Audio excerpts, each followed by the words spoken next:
Saya pernah tinggal di panti asuhan selama 10 tahun dan saat ini saya merintis dan mengelola sebuah panti asuhan. Oke. Makanya kami mengajarkan kepada anak-anak, kita tidak perlu melupakan masa lalu, tapi berdamailah dengan masa lalu itu dan mari kita ambil hikmah untuk menatap masa depan yang lebih baik.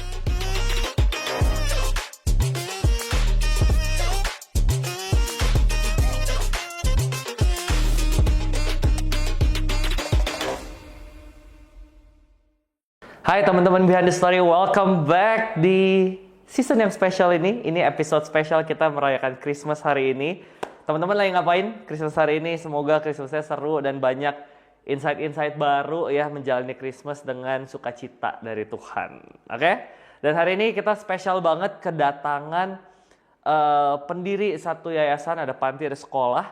Dan menurut saya pribadi ini sangat spesial karena biasanya kalau ke panti-panti ya moodnya tuh kayaknya sedih. Kalau ini moodnya tuh penuh semangat karena anak-anaknya diberdayakan untuk bekerja, untuk tahu cara mandiri menjalani hidup dan lain-lain, dan dananya pun dipakai untuk running pantinya. Very inspiring. Tadi saya sempat ngobrol. Please welcome tanpa berlama-lama lagi ini Pak Martin. Terima kasih Pak Martin buat waktunya. Terima kasih Kak Brian. Oke, Pak Martin, sebelum kita ngobrol-ngobrol, boleh perkenalkan diri dulu ke teman-teman yang nonton. Pak Martin itu siapa, kesibukannya apa, terus kasih sedikit teaser tentang panti yang Pak Martin mulai. Oke, silakan. terima kasih Kak Brian. Nama saya Martin Mesarudigea. Saya berasal dari Polonias. Umur saat ini udah 56 tahun.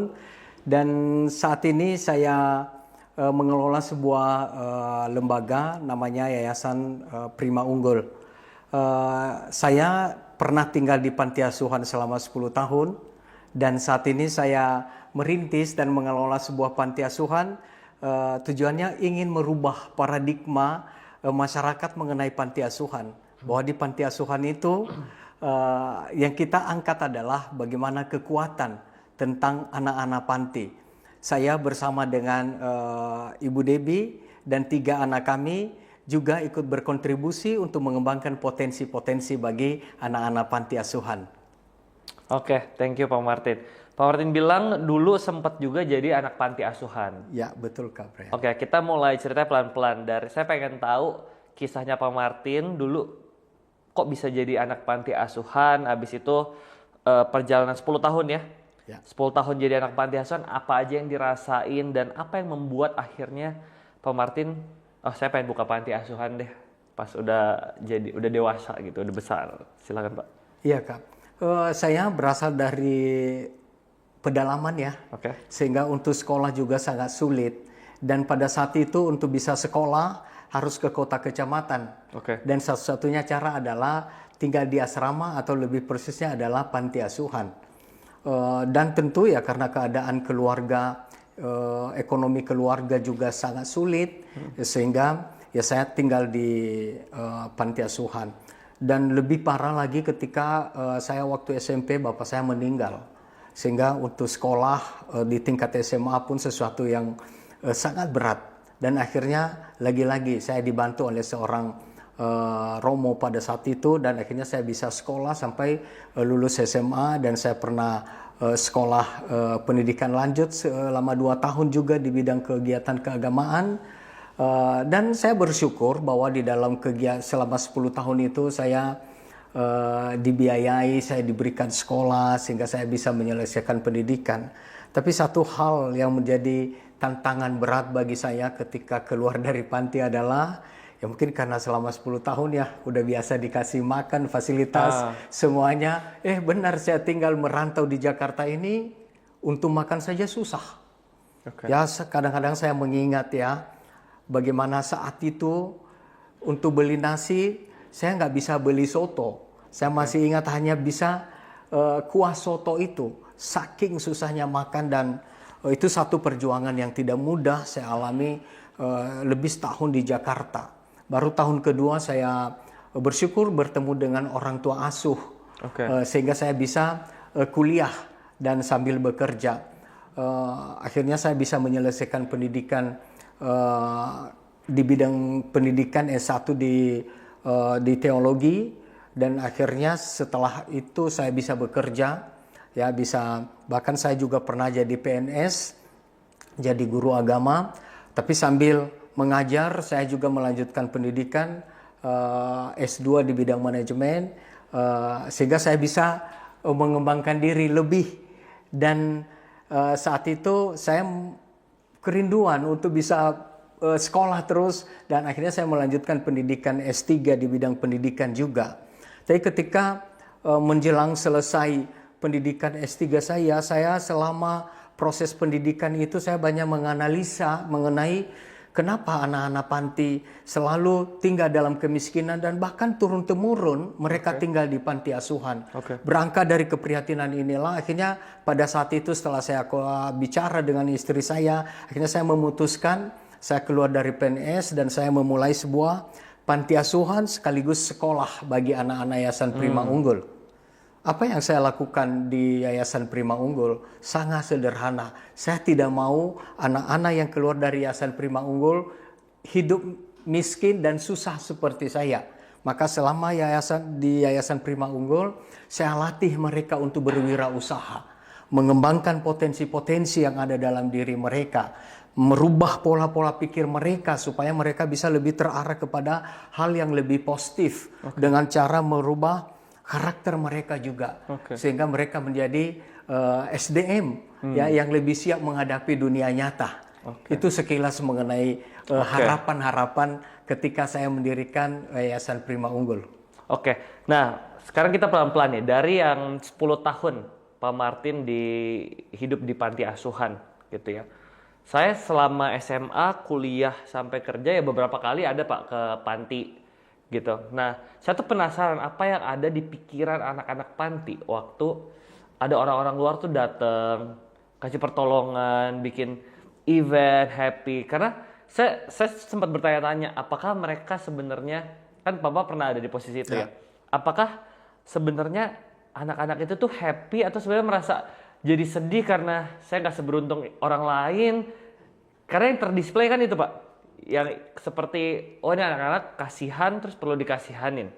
Nah saya pengen tahu apa yang ada di pikiran Bapak sebagai anak panti pada waktu itu. Ada dua ya. Pertama, ya karena itu sebuah ritual. Ketika setiap datang orang terus melihat kita, ya senang-senang saja, apalagi ada hadiahnya dan misalnya ada makan. Itu bagian pertama. Tapi bagian kedua sebenarnya di dalam hati kecil kita, kita yang tinggal di panti, yang datang itu ada orang tuanya, terus bawa anak-anak dan begitu happy. Kadang-kadang kami sebagai anak panti juga enggak tahulah bagaimana masa depan kami. Maka tidak tertutup kemungkinan bahwa kami sedih juga. Karena apa? Kok kami beda ya dengan mereka.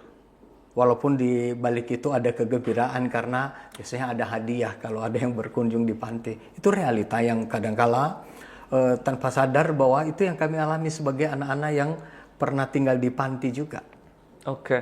Terus apa yang kan Pak Martin pernah ngalamin itu ya? Apa yang Pak Martin ajarkan ke anak-anak panti yang Pak Martin punya sekarang?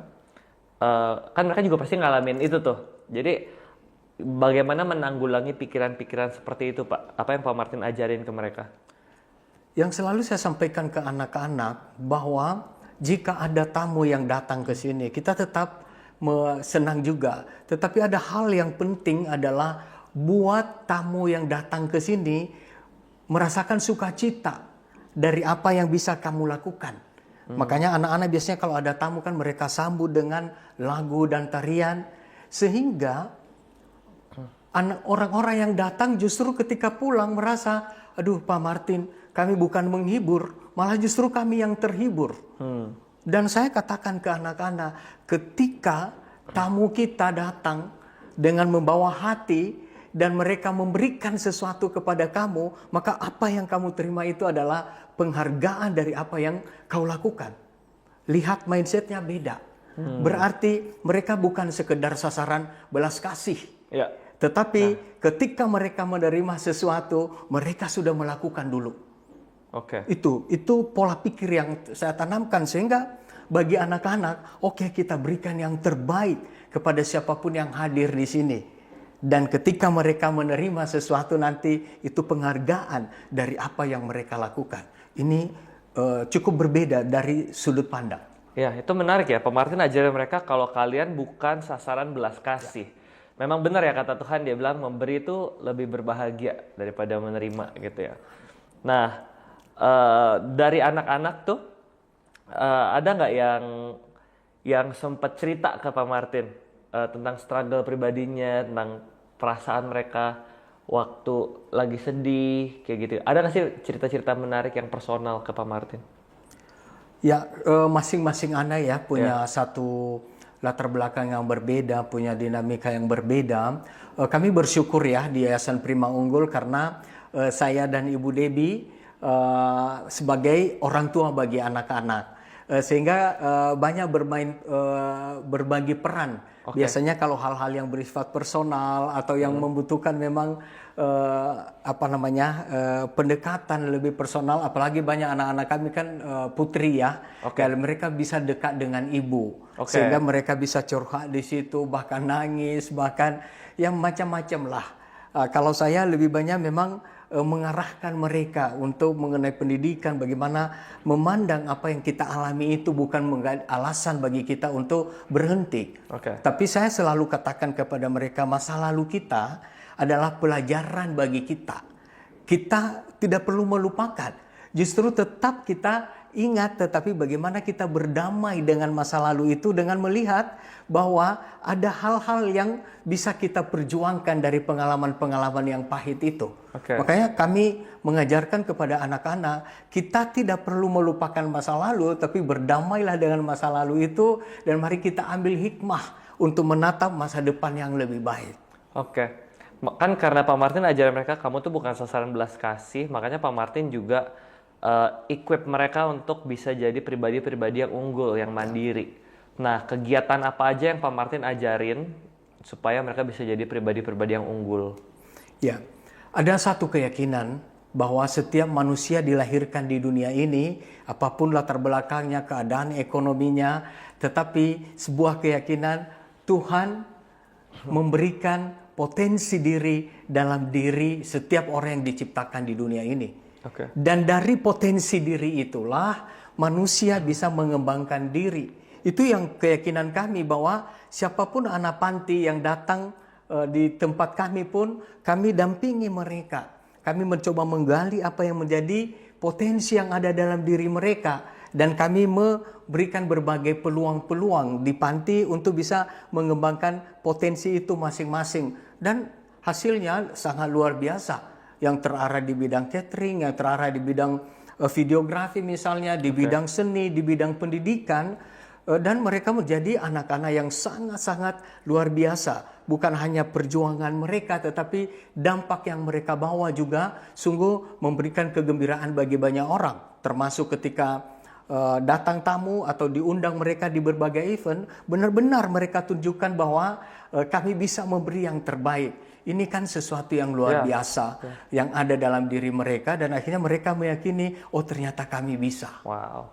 Ini ada berapa anak Pak yang Pak Martin urus sekarang? Saat ini yang ada 60, tapi sekarang udah hampir 400 anak ya yang sudah kita bantu keluar selama ini. Ya. Keluar itu tuh diadopsi apa sudah kerja? Rata-rata kan lulus SMA, ada dua. Biasanya mereka kan tinggal di luar atau bekerja di luar. Sebagian kita lanjutkan pendidikan untuk bisa menjadi tutor juga bagi adik-adiknya. Tetapi satu kesamaan mereka bahwa setelah keluar dari YPU, mereka pasti ya daya juangnya untuk hidup mandiri itu ada. Dan dengan kata lain tidak ada anak YPU yang alumni YPU yang jadi pengangguran, enggak. Pasti mereka bisa memulai kehidupan mereka di dunia nyata. Karena saya katakan bahwa dunia nyata beda dengan di panti. Maka di dunia nyata itu, makanya YPU itu memang sangat dinamis dengan segala kegiatan. Karena saya bilang, kamu harus siap untuk menghadapi dunia nyata. Dan mereka tidak sekedar bekerja, bahkan 70% lebih dari mereka itu setelah bekerja 1 tahun atau 2 tahun, mereka pasti melanjutkan pendidikan, mereka kuliah. Karena kami selalu menanamkan pendidikan adalah investasi. Dan mereka yakin sekali dengan itu. Pak, tadi ada lini bisnisnya apa aja Pak yang di-equip? Ada makanan, catering, videografi, terus ada apa lagi? Ada yang paling utama ya, ada catering ya, yang catering cukup berkembang saat ini. Terus seni Nusantara yang membuat mereka diundang di berbagai event ya. Terus yang ketiga videografi dan di bidang teknologi lah ya, penggunaan editing atau komputer misalnya kan. Dan yang kita ada pertanian juga. Kita juga ada unit kegiatan pertanian karena anak-anak YPU kan semua kan rata-rata anak-anak petani. Dan kita mencoba melatih mereka bagaimana menjadi petani yang modern, yang bisa mengolah pertanian ini menjadi sumber yang memberikan penghasilan bagi mereka. Maka mereka sangat bagus sekali ketika mereka mulai dalam dunia pertanian ini. Ini program-program baru yang kita kembangkan juga. Ya. Dunia pertanian kemarin saya lihat berita Pak Menteri ada butuh para anak-anak muda Gen Z yang mau jadi petani, katanya mau digaji berapa gitu, saya lupa. Saya sempat dengar berita itu, tetapi saya pikir saya tersenyum juga. Oh, anak-anak YPU mungkin udah jauh lebih siap ya ke depan. Tetapi saya pikir ke depan wirausaha di bidang pertanian ini, asalkan kita bisa memberikan pola pikir yang baik dan pelatihan yang baik, ini peluang yang luar biasa. Iya. Oke Pak, satu-satu saya tertarik nih, pengen bahas yang bisnis cateringnya nih. Bagaimana bisnis catering ini bisa berjalan, kayak siapa yang koordinasi, terus kliennya siapa, jualnya ke siapa, apakah itu PO, kirim, dan seterusnya. Ini gimana Pak semuanya? Ya, awal-awal kan di YPU ini kan ada semacam praktek wirausaha. Antara lain adalah di bidang catering, masak-memasak, bikin kue, dan segala sesuatunya. Ya lama-lama benar-benar bisa jadi berkembang. Dan karena Ibu Debbie juga memang senang masak, dan beliaulah yang melatih anak-anak ini. Tetapi yang kita latih sebenarnya bukan masalah masaknya, tetapi bagaimana kebersihan, bagaimana makanan yang dikonsumsi ini harus segar, karena yang makan adalah juga saudara-saudari kita. Terus sehingga orientasi kepada kualitas, itu yang menjadi fokus kita. Ya, kita katakan ke anak-anak, untung itu adalah bonus. Tetapi yang kita berikan adalah bahwa melalui yang kita buat di catering ini adalah juga pelayanan kita, ini adalah penghargaan kita kepada para mitra. Maka yang menjadi pelanggan-pelanggannya itu adalah mitra-mitra kita atau mitra yang memberitahukan kepada teman-temannya. Dan hebatnya itu adalah rata-rata pasti order lagi. Kenapa? Ya karena mereka senang. Dan selain Ibu Debbie mendampingi mereka, yang menarik di YPU adalah bahwa bentuk donasi juga, bahwa banyak orang yang mendonasikan tenaga, keterampilan datang ke YPU mengajarkan anak-anak dari sisi bayi masak, mungkin packagingnya, bahkan bagaimana perhitungan mengenai HPP itu diajarin, dan anak-anak langsung mendapatkan pengalaman-pengalaman ini. Dan ketika ada juga bagian marketing yang ngajarin marketing, penjualan, sehingga yang melaksanakan sekarang anak-anak semua. Kalau Ibu Debbie sekarang lebih pada quality controlnya. Oh ini udah jalan semua dan ini jalan semua. Sehingga catering ini brandnya Lumbung Selera, ya, produk-produknya seperti pisang goreng, terus nasi bakar, dan banyak lagi jenis yang lain adalah sangat digemari oleh para customer. Dalam arti mereka bisa membeli, ya ini yang kami tanamkan, bukan kasihan karena ini produk Anapanti, tidak, tetapi mereka beli karena memang kualitas, bahwa mereka tahu anak-anak panti yang mengerjakan ini, wow, berarti ada sesuatu kekaguman. Sekali lagi cara berpikir, sehingga anak-anak panti, oh mereka beli produk kami karena kualitas, bukan karena kasihan. Oke, ini buat teman-teman, barusan Pak Martin sama Bu Debbie sama kesini datang bawa pisang goreng dan sambelnya. Fit, mungkin bisa ambilin kali ya Fit ya, pisang goreng sama sambelnya. Thank you. Jadi pisang gorengnya ini gini, saya itu bukan tipe orang yang suka makan pisang goreng karena pisang goreng itu seringkali oily gitu loh Pak. Oh iya. Aduh, berminyak banget. Nah, barusan saya udah makan, udah cobain. Saya suka sambal. Nah, ini super enak, nggak oily. Terus sambelnya dabu-dabu ya. Ya. Dipakein kulit jeruk. Nah, ini yang saya mau kasih lihat ke teman-teman. Ini kan lagi Christmas ya. Kalau teman-teman mau rayain Christmas, terus mau ada snack-snack bisa pesan ya Pak. Ya. Instagramnya di Lumbung Selera. Lumbung Selera. Kita review. Soalnya tadi enak. Teman-teman tuh dapat sambal kayak gini sama pisang goreng sebox. Sambil Pak, mari kita makan Pak. Iya, ini cobain. ada Lumbung Seleranya ini. Ya. Brandnya. Ini brandnya Lumbung Selera. Terus ini pisang goreng dan sambal dabu-dabunya yang ada irisan jeruk gitu ya. Saya coba ya Pak. Silakan. Saya coba ya teman-teman. Iya. Silakan Pak kalau mau makan juga.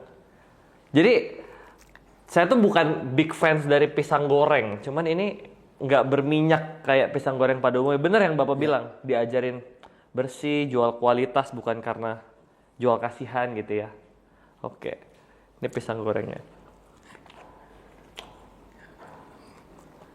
Ini saya suka banget makanan Manado, terus ini dabu-dabu sambalnya. Enak banget. Dan bukan hanya ke brand ya, di sana juga setiap tamu pasti ini, mereka menunggu ini kalau belum ada. Iya. Kapan pisang gorengnya ini? Mana pisang gorengnya ini? Papa saya doyan banget. Maka harusnya papa saya. Oke.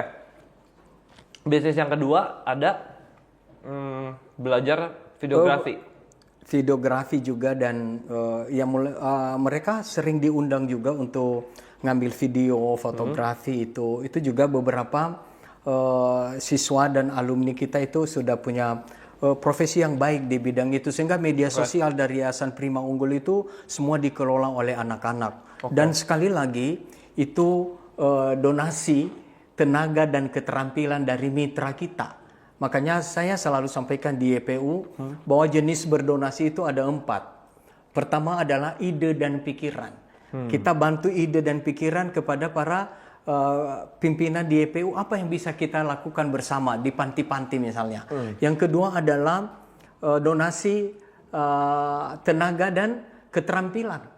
Justru dengan datang memberikan pelatihan, memberikan cara memasak, cara bagaimana videografi, cara bagaimana menari atau melatih musik, itu adalah donasi yang luar biasa. Dan yang ketiga adalah donasi sosialisasi berbagai produk, sehingga mereka bisa mengenal produk anak-anak YPU ini dari mitra-mitra kita, ya. Dan juga ketika diundang untuk menyanyi di berbagai event itu dari mitra, itu donasi yang luar biasa.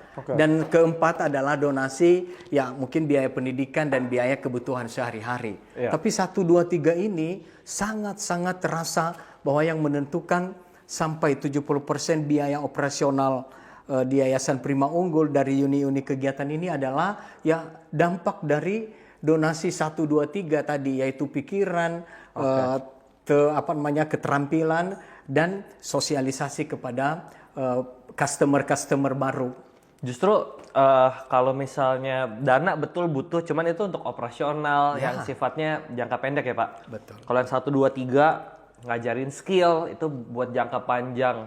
Dan langsung diserap oleh anak-anak YPU dan itu nanti yang modal ketika keluar dari YPU. Jadi teman-teman juga kalau yang nonton, kalau punya apapun yang bisa buat ilmu-ilmu yang bisa dibagi, Bapak terbuka ya? Sangat terbuka untuk mau live in misalnya atau mau apapun yang dilakukan di sana atau berdonasi dengan tenaga, silahkan. Oke. Jangan lupa teman-teman dipesan pisangnya, silakan. Terus Pak, tentang videografi gitu-gitu jual secara online, itu mereka ada jual edit pakai handphone, pakai laptop, siapa yang ngajarin? Sekarang ya dikelola oleh semua anak-anak ya, alumni dan ada tim marketing dan media sosial. Tetapi itu juga diajarin oleh para volunteer sebelumnya. Sehingga dengan mereka mengajarin itu berarti kan ada anak-anak YPU yang sudah jadi dan akhirnya anak-anak yang udah besar ini mengajarin adik-adiknya lagi. Maka kalau dilihat misalnya di media sosial entah Lumbung Selera misalnya ada iklan, terus ada produk-produk itu semua dilakukan oleh anak-anak. Dan juga ketika mereka menawarkan kepada mitra-mitra mengenai produk-produk ini, itu juga melalui tim marketing dan penjualan. Itu dilakukan dengan menggunakan media sosial. Oke. Ya. Oke, jadi karena diajarin, terus yang udah belajar ngajarin lagi ke generasi-generasi berikutnya. Oke, menarik. Dan lihat kan dengan diajarin bagaimana penggunaan media sosial secara positif, alhasil apa? Anak-anak sekarang bisa menjual hanya dengan media sosial, dan ini kan keterampilan yang luar biasa yang nanti setelah keluar dari YPU mereka sudah punya keterampilan yang luar biasa. Iya. Ya. Bikin TikTok juga nggak sih Pak YPU? Ada TikTok makanan juga, ada kegiatan-kegiatan. Wow. Hanya mereka banyakkan memang di IG atau di FB juga. Mereka menggunakan berbagai media yang ada lah. Apalagi anak-anak muda kan sekarang juga kita mengarahkan mereka semua memanfaatkan media sosial itu secara positif. Oke. Ya. Tadi habis catering, ada videografi, ada seni. Nah, kegiatan seni. Ini seninya apa aja? Terus udah pernah tampil di mana saja? Yang undang siapa saja, Pak? Ya, terutama keunggulan dari anak-anak YPU adalah seni Nusantara dari berbagai daerah di Indonesia. Ya. Kekuatannya di mana? Lagu-lagunya Nusantara, pakaian daerahnya juga Nusantara. Tapi anak-anaknya karena ada dari Papua, ada dari NTT, dari Kalimantan, dari Sumatera, dari Jawa, sehingga wajah mereka benar-benar wajah Nusantara. Dan ini menjadi daya tarik tersendiri. Ya, pernah mereka diundang misalnya di ulang tahun Bayangkara ya, di GBK waktu itu di kepolisian, terus di Bundaran HI ada satu event besar di sana, di J-Expo, dan pernah juga diundang malah di Singapura dan di Malaysia untuk membawakan lagu-lagu Nusantara sampai luar negeri juga. Dan sebentar lagi nih di menjelang di Natal, suasana Natal ini mereka diundang untuk membawakan tarian Nusantara di Bali ini. Wah. Ya, mereka tampil. Ini sungguh luar biasa. Saya katakan ya, kalau melihat budaya Indonesia, ada rumahnya di Taman Mini. Kamu melihat orang-orangnya ada di YPU. Wah, keren. Ya. Oke. Di Bali nih acara yang undang siapa Pak? Acara apa? Ada satu mitra yang menyelenggarakan sebuah seminar internasional di sana, dan di openingnya itu ditampilkan tarian Nusantara ya, di sebuah hotel di Bali. Dan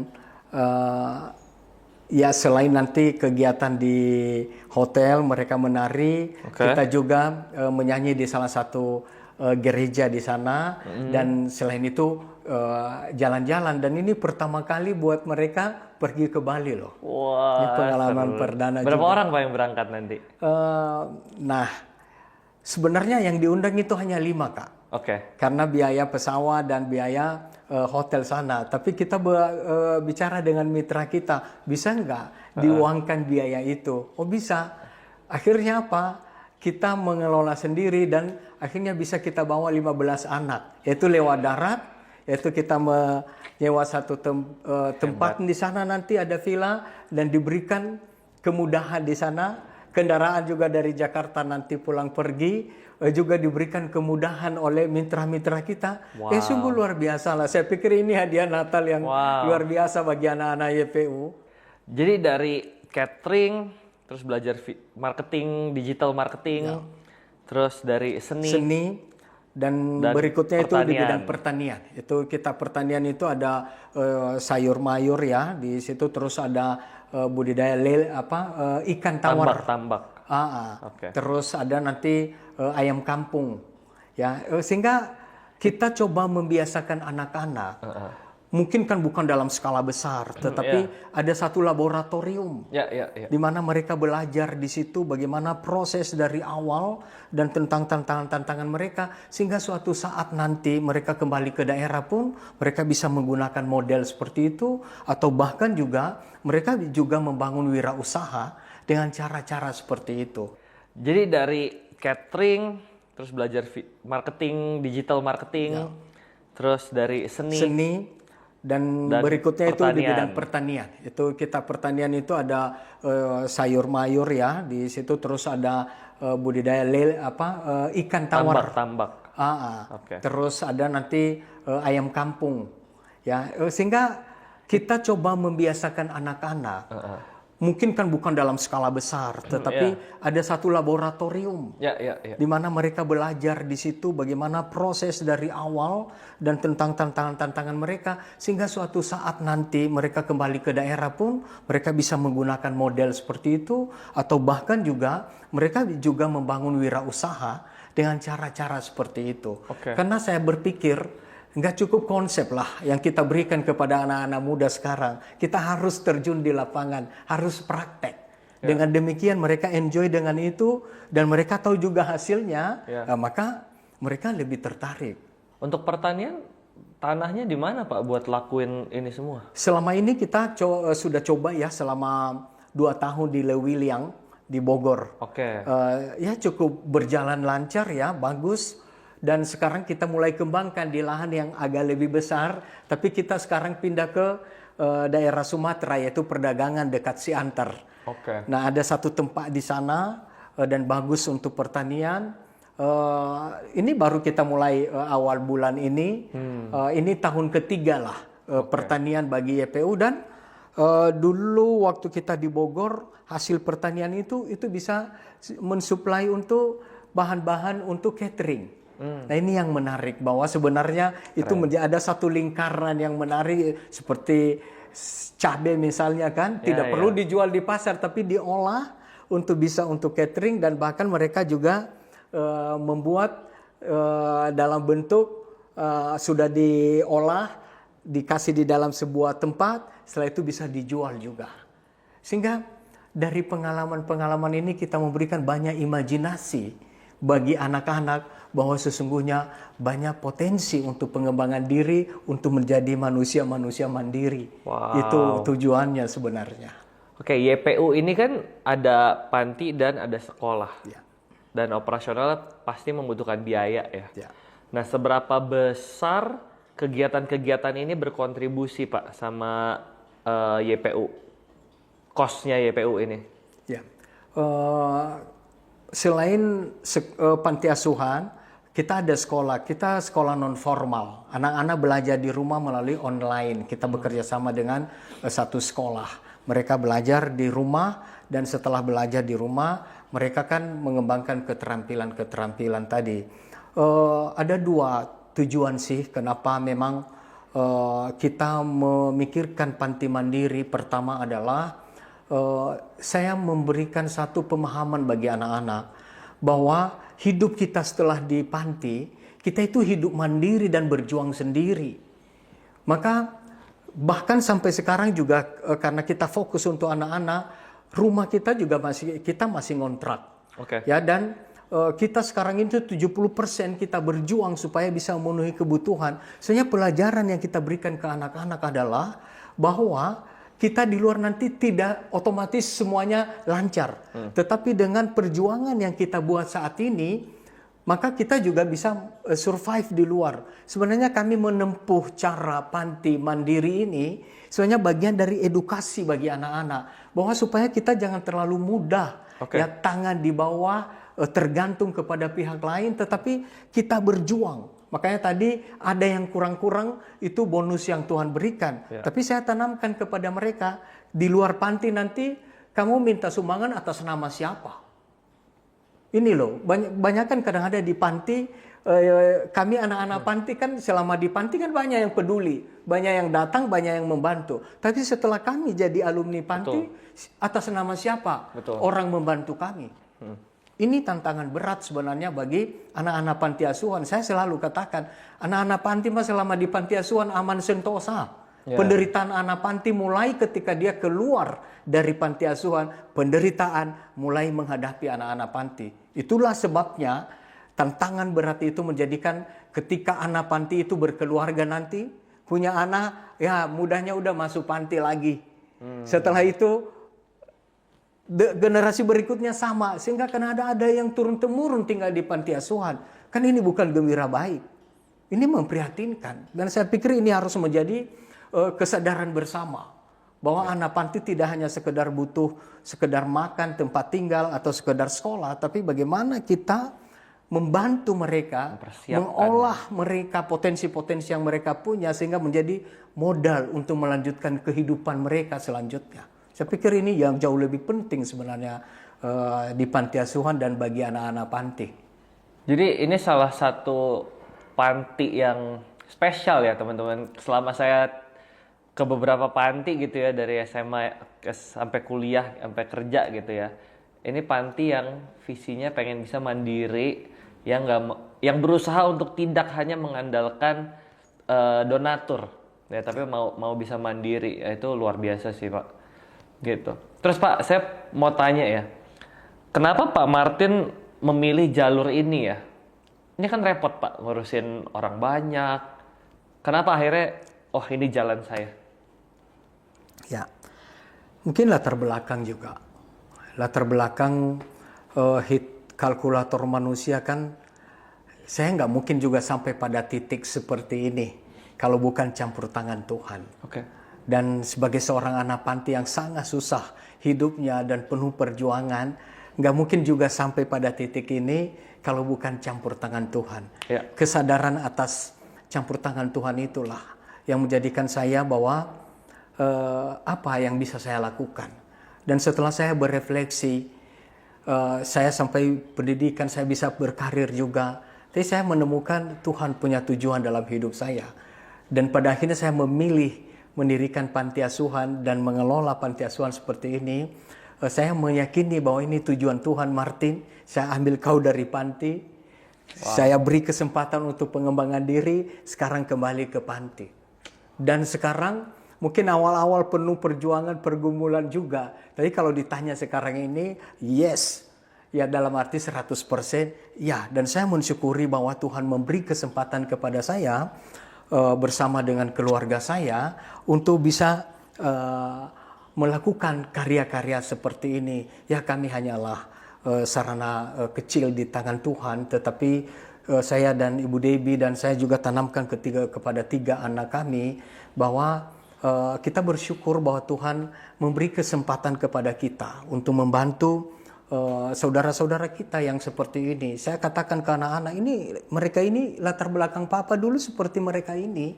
Maka kalau bukan kita yang peduli juga, ya siapa? Mari kita ambil bagian dan kita lakukan secara totalitas.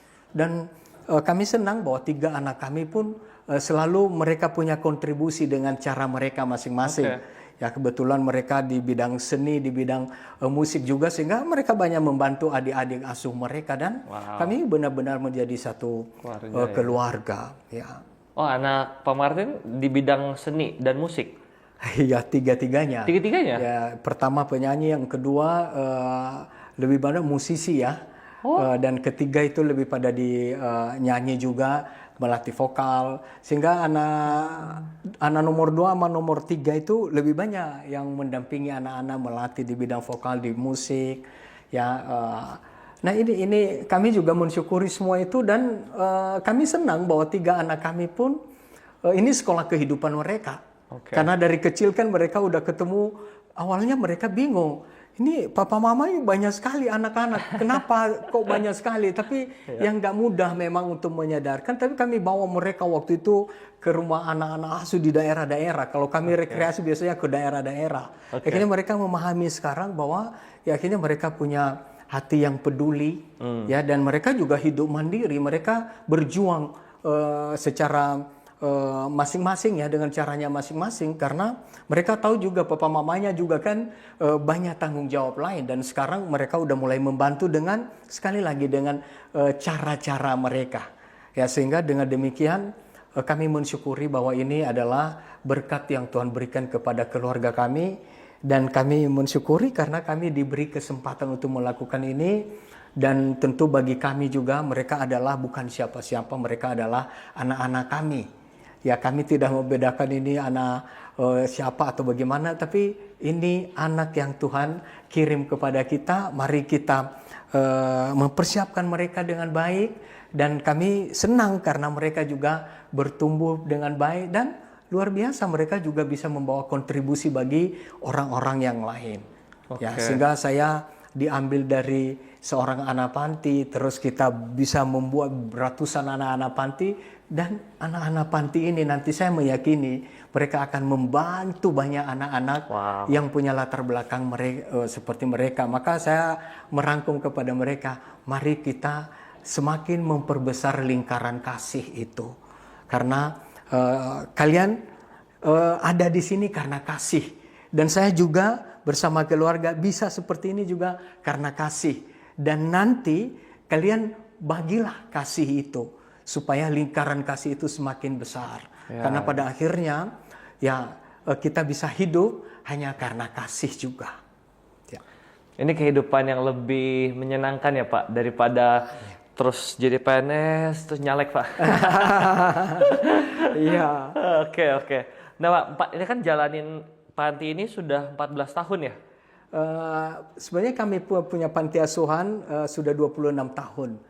Tapi setelah ada panti asuhan keluarga kasih, 12 tahun kemudian kami dirikan Yayasan Prima Unggul ini, yaitu lebih pada pendidikan sebenarnya ya, pendidikan khusus anak-anak. Kalau 12 tahun sebelumnya kan anak-anak sekolah di berbagai tempat. Dan setelah kami evaluasi bahwa banyak hal-hal yang kadang-kala nggak mudah ketika anak-anak sekolah di berbagai tempat, akhirnya kami membuat satu tempat dan sekolah bagi anak-anak dan sangat efektif ya dalam banyak hal. Jadi total udah 26 tahun? Sebenarnya panti asuhan kami udah mulai 26 tahun. Saya itu hanya 1 tahun setelah saya selesai kuliah. Dan saya dirikan dulu awalnya sederhana. Saya ini bisa selesai kuliah itu keajaiban. Dan itu karena orang tua asuh saya. Maka ketika saya dirikan pertama panti asuhan keluarga kasih itu, pengurusnya semua adalah orang tua asuh saya. Saya bilang, Bapak Ibu sudah mengkuliahkan saya. Sekarang saya berterima kasih dengan cara saya membantu anak-anak yang punya latar belakang seperti saya, tapi bantu saya untuk mewujudkan ini. Ya, mereka bantu dan bahkan sampai sekarang mereka itu dipanggil opa oma sekarang bagi anak-anak karena memang itu orang tua asuh saya. Dan pernah ngumpul bulan April kemarin ulang tahun ke-26 ngumpul semua opa oma. Waduh, kayaknya suasananya itu sukacita sekali ya. Udah susah kebayang. Dan opa oma itu yang dulu orang tua asuh saya cerita lagi tentang bagaimana saya hidupnya susah dan anak-anak jadi bahagia juga bahwa ternyata saya pun berjuang hidup dan orang tua asuh saya memberikan kesaksian itu. Dan mungkin inilah cara saya membalas kebaikan orang tua asuh saya juga ya dengan melakukan hal ini. Dan ketika datang mereka atau bahkan secara periodik juga mereka datang ke EPU, saya merasakan kebahagiaan mereka loh. Oh iya ya, saya dulu bantu Martin, mungkin ya apapun lah bentuknya, tapi sekarang anak-anak banyak yang terbantu. Saya senang bahwa kadang-kadang mereka ngomong, aduh Martin, tidak nyangka ya anak-anak asuh bisa seperti ini. Aduh, saya merasakan bahwa itu lebih sebuah ungkapan sukacita yang luar biasa yang ya kepada orang tua asuh saya kasih apa sih? Mereka udah punya semua, ya paling-paling ya udah dengan cara ini. Bahkan mereka yang suka kirim makanan, ini untuk cucu, ini untuk ini, dan kita bilang ke anak-anak, ini dari oma ini loh, ini dari opa ini loh.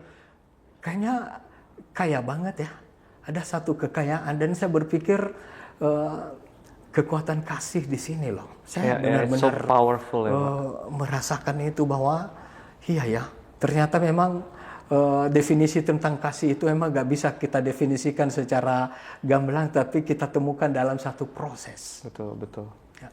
Ya, jadi 26 tahun, habis itu 14 tahun terakhir bikin yayasan. Ya. Untuk sekolah anak-anak. Wah, luar biasa banget. Selama ini Pak, tantangan terbesarnya tuh apa? Selama Bapak jalanin ini, dan sukacita terbesarnya tuh apa? Ya. Tantangan terbesar di awal-awal ketika saya merintis YPO ini adalah, kan hari itu kan saya banyak kasih kegiatan praktek wirausaha, jualan keliling, buat kegiatan-kegiatan produktif. Masyarakat kan belum terbiasa. Ini Martin ini mengeksploitasi anak-anak. Itu kan anak-anak panti asuhan, kasihan, masa disuruh bekerja, masa disuruh jualan. Mereka nggak tahu kalau saya ini juga anak dari pedalaman, dari kecil kami udah dibiasakan di ladang.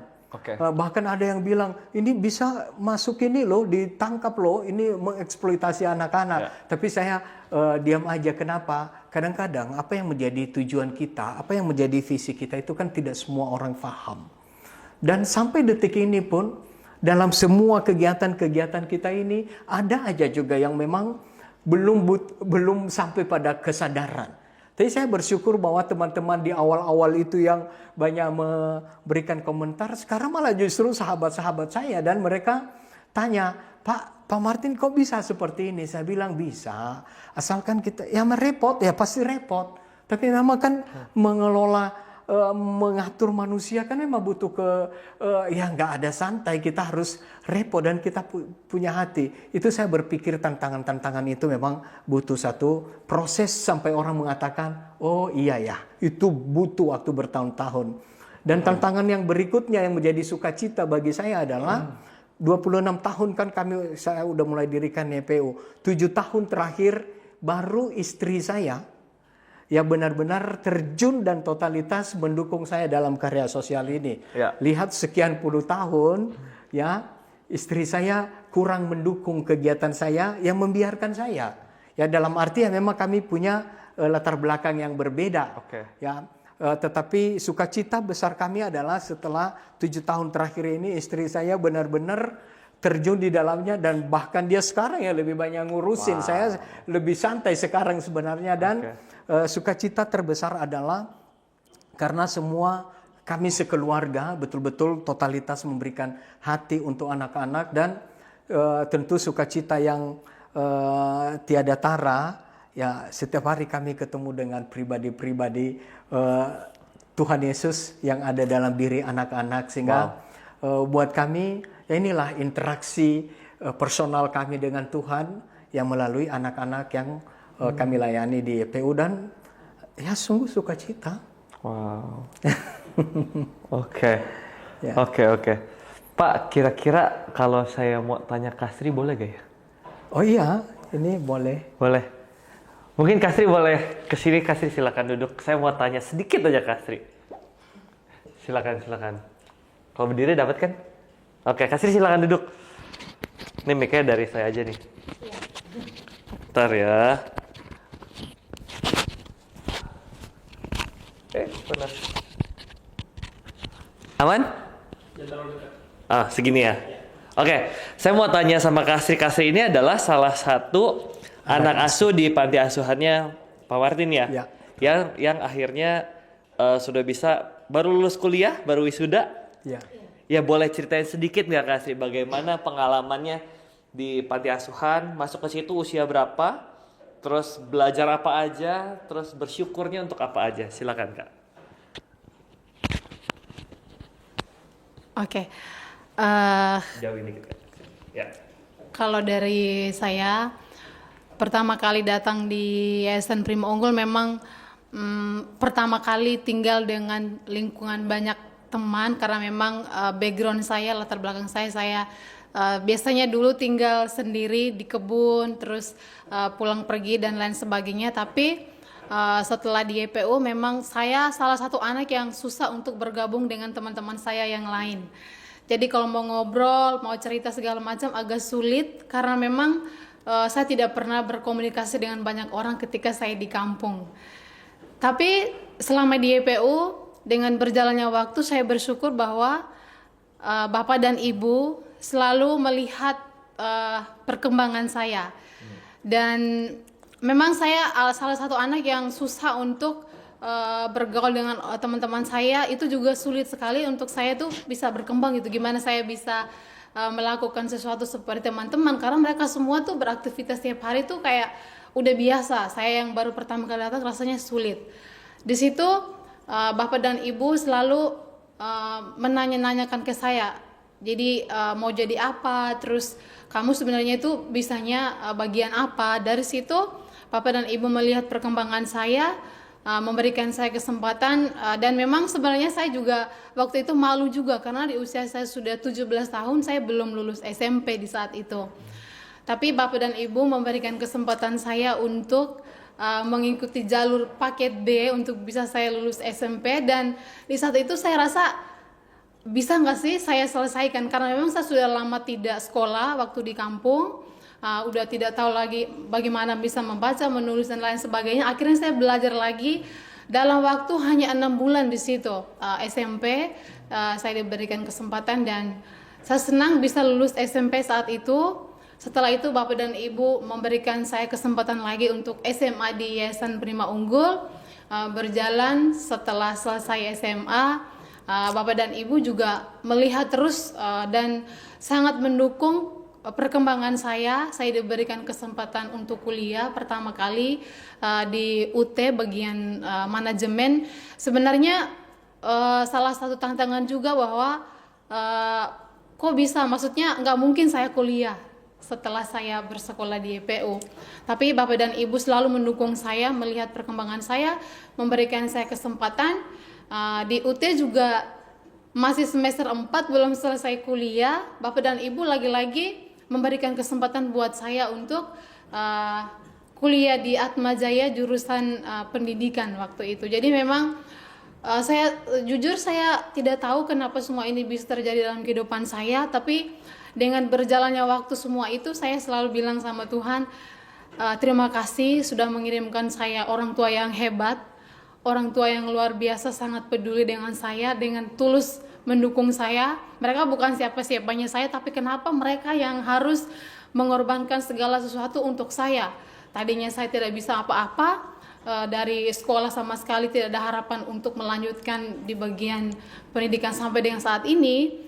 Tapi itulah yang saya syukuri dalam perjalanan hidup saya, bahwa Pak Martin, Ibu Debbie, dan ketiga anaknya yang selalu mensupport saya, mendukung saya. Jadi saya belajar untuk lulus SMP, untuk lulus SMA juga dari ketiga anaknya. Mereka menjadi guru-guru saya.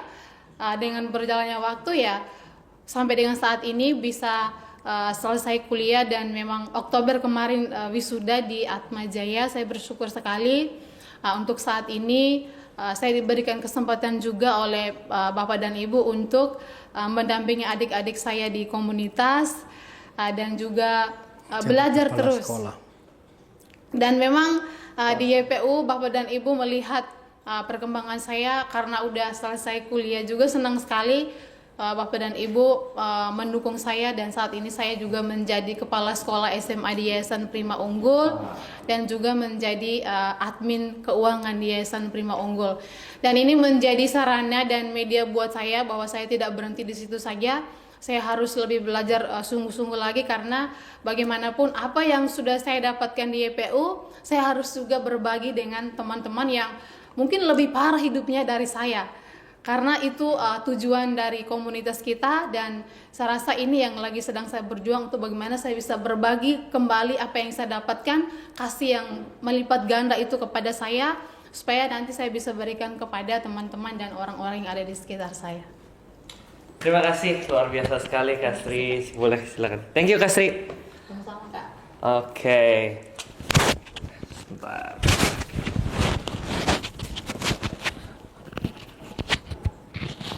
Oke, sebuah kesaksian yang luar biasa. Pak, from the deepest of my heart, I just want to say thank you.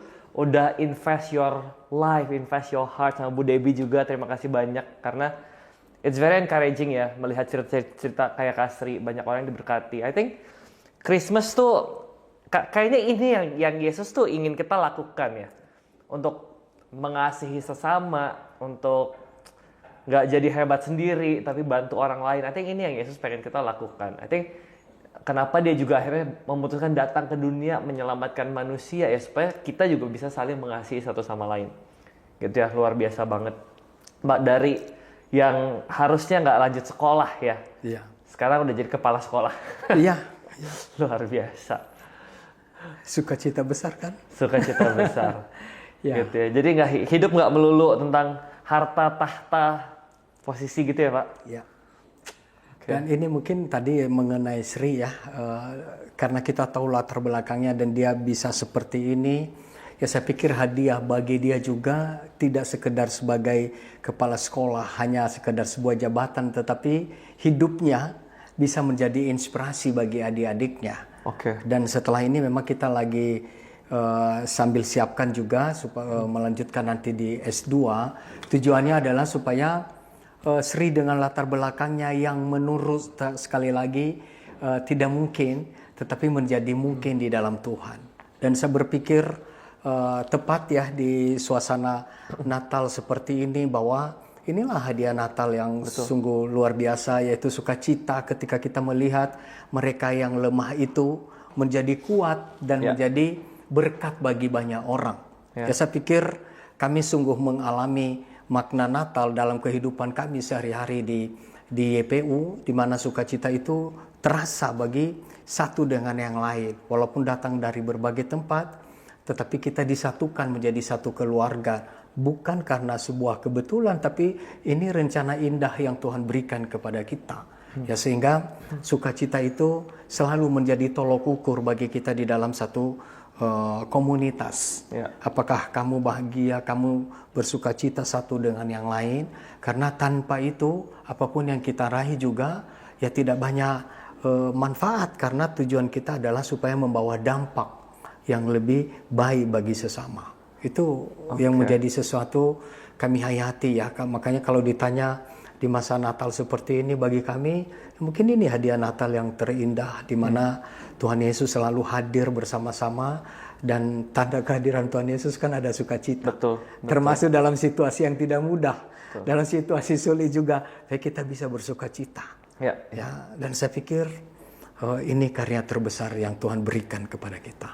Ya. Saya yakin masih ada banyak encouraging stories sebetulnya yang bisa Bapak ceritain di belasan tahun ini, puluhan tahun ini.